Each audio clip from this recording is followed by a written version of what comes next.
آلات ضخمة لم تكن تعرفهم من قبل.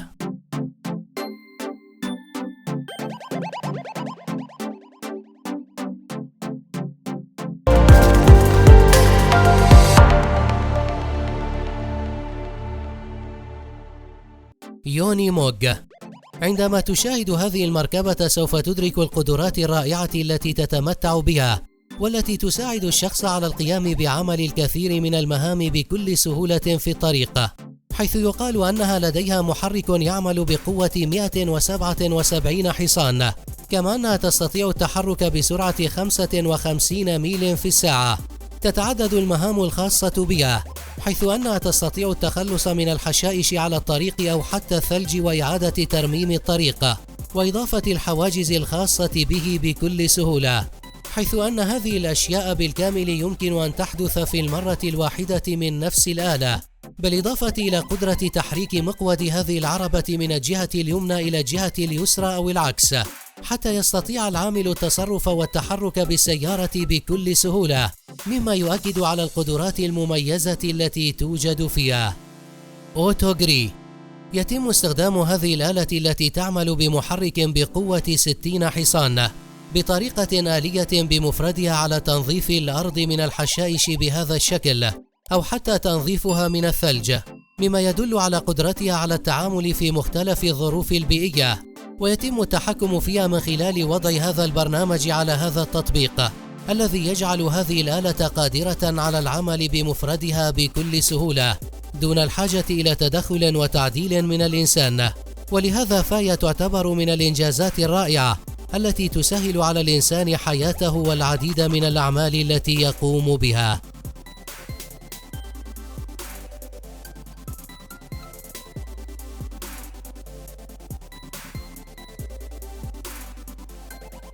آجي إكسيد آجي بوت. من المؤكد أن عملية ري الأرض الزراعية تحتاج إلى وقت ورعاية واستمرار لفترة طويلة، حتى يتأكد المزارع من أن عملية ري الأرض الزراعية قد تمت بنجاح في كل أنحاء الأرض الزراعية، ولكن من خلال هذه الآلة يستطيع الشخص القيام بعمل هذا الشيء بكل سهولة في أسرع وقت ممكن، حيث أنها تحتوي على مرشاة في كلا الجانبين، ومن خلال هذه المرشاة يستطيع الشخص المرور من بين الأشجار، وبعدها يكون قادرا على رش المياه يمينا ويسارا، مما يسهل عليه عملية ري الأرض الزراعية، حتى تتم في النهاية باستخدام هذه الآلة التي تستطيع التحرك في الأماكن الضيقة بسبب حجمها الصغير، والتي بكل تأكيد يحتاج إليها كل المزارعين في كل أنحاء العالم، حتى يتمكنوا من عمل هذه المهمة في أسرع وقت ممكن وبأقل مجهود متاح. برغمان دومبير. يتم استخدام هذه الشاحنات الأخرى في نقل الكثير من الأتربة والرمال، ويحاول الكثير من العمال تطوير هذه الشاحنات حتى تعمل على نقل وتفريغ هذه الحمولة بكل سهولة، ويتم ذلك عن طريق استخدام هذا النوع من الشاحنات التي تستطيع تفريغ الحمولة في كل الجوانب المتاحة عن طريق تحريك هذا الجزء بطريقة سهلة، مما يسهل على العمال القيام بعمل الكثير من الأعمال الخاصة بهم بهذه الطريقة، كما أنها توفر وقتا ومجهودا في نقل الرمال، ويقال أنها واحدة من المركبات الصديقة للبيئة. CMC أبولو. بالرغم من أن هذه الآلة تعتبر واحدة من الآلات الغريبة، إلا أنه في الحقيقة تعتبر واحدة من الآلات المهمة جدا التي يستطيع الكثير من العمال استخدامها، حيث يقال أنه يتم استخدامها في تجميع الدجاج والطيور بهذه الطريقة التي تسهل على العمال التعامل مع هذه الحيوانات، وذلك عن طريق هذا الجزء في هذه الآلة الذي يعمل على تجميع الطيور من هذا المكان وتحريكها على هذه الأجزاء المصنوعة من الفايبر المطاط، حتى يتم نقلها وتجميعها في أسرع وقت ممكن دون أن يتعامل معها أي إنسان. هولاند برود. لا شك أن الزراعة تعتبر واحدة من أهم الأشياء التي يقوم بها الإنسان على كوكب الأرض، وهذا يعني أنه يحتاج الإنسان دائما إلى تطوير العمل في هذا المجال باستخدام الآلات المتطورة والحديثة التي تساعد الشخص على إنجاز الأعمال في أسرع وقت ممكن، ويتم ذلك من خلال استخدام هذه الآلة التي تستطيع التحرك بسرعة تصل إلى 16 ميل في الساعة، وتعمل بمحرك بقوة 182 حصان، ويتم من خلالها تجميع المحصول بهذه الطريقة الواضحة أمامك في هذا الفيديو بصورة سهلة جدا وسريعة باستخدام هذه الآلة فقط، مما توفر الكثير من الوقت والمجهود. بيغونغول.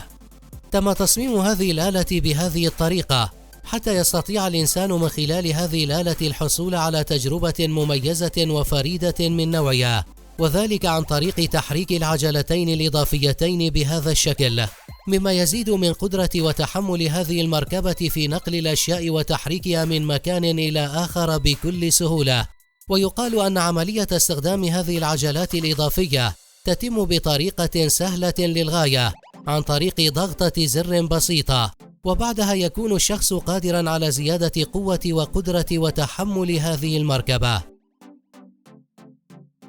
توين DT4.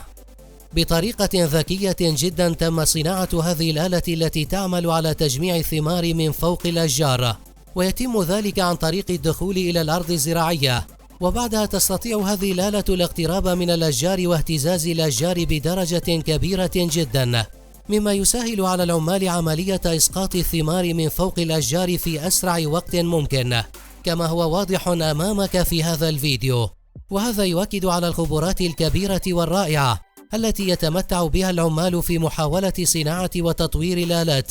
التي تسهل على الإنسان الكثير من الأعمال التي يقوم بها بطريقة ذكية. ريمو بيج. في فنلندا يتم استخدام هذا الحفار الذي يستطيع العمل وسط المياه والثلج بكل سهولة، وذلك عن طريق البقاء في المياه بهذا الشكل بسبب المساحة الكبيرة والتصميم المميز الذي يساعده على القيام بعمل هذا الشيء، وذلك ما يسهل على العلماء والعمال القيام بعمل الكثير من المجهودات والحفر في هذه الأماكن على أعماق 10 أقدام باستخدام هذه الآلة التي تعتبر واحدة من أفضل وأقوى الآلات حول العالم. كوماتسو. في اليابان تم تطوير هذا الحفار بدرجة كبيرة جدا، حيث أنه يستطيع القيام بحفر العديد من المسافات الطويلة أسفل سطح الأرض وتجميع بقايا الحفر على الفور في هذه الشاحنة في أسرع وقت ممكن، وهذا يسهل الكثير من المجهود على الكثير من العمال، بالإضافة إلى القدرة السهلة في التحكم في هذا الحفار والعمل لمسافات وأوقات طويلة كما هو واضح أمامك.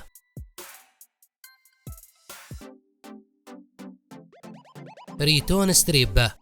يحاول الكثير من العمال والعلماء دائما تطوير سيارات المطاف، وذلك بسبب المخاطر التي من الممكن أن يتعرض لها الكثير من الناس عند حالات اشتعال الحريق، وهذا ما يجعل الكثير من هؤلاء الأشخاص يحاولون دائما تطوير المركبات حتى تستطيع القيام بعمل الكثير من المهام بكل سهولة. وعلى سبيل المثال تم تطوير هذه المركبة الروسية الخاصة بإطفاء الحريق، وتم إصدار منها نوعين، أحدهم قادرا على رفع السلم الخاص به إلى مسافة 18 قدم فوق سطح الأرض، والتصميم الآخر على ارتفاع 28 قدم فوق سطح الأرض، وهذا يسهل على العمال عملية إطفاء الحريق من فوق هذه الارتفاعات العالية. موباس فالتاو فليجر. من المؤكد أن استخدام الشاحنات يعتبر واحدا من الأشياء الهامة جدا في حياة الكثير من العمال، حتى يتمكنوا من نقل الأشياء الثقيلة والبضائع من مكان إلى آخر، ولكن ربما يواجه سائق هذه الشاحنة صعوبات في التحرك بها، وذلك بسبب كبر الحجم الذي تتمتع به، ولهذا تم اختراع هذه الشاحنة المميزة والفريدة من نوعها، والتي لها القدرة على إعادة فرد هذا الجزء أو وضعه فوق الجزء الأساسي للشاحنة بهذا الشكل، مما يعمل على توفير مساحة كبيرة، ويتم تحريكه بصورة هيدروليكية سهلة توفر الكثير من الوقت والمجهود وتسهل العمل على الكثير من العمال. ما هي أكثر آلة نالت إعجابك ودهشتك اليوم في هذا الفيديو؟ أخبرني في التعليقات، ولا تنسى الاشتراك في القناة والإعجاب بالفيديو ليصلك كل ما هو جديد من فيديوهاتنا. إلى اللقاء في الفيديو القادم.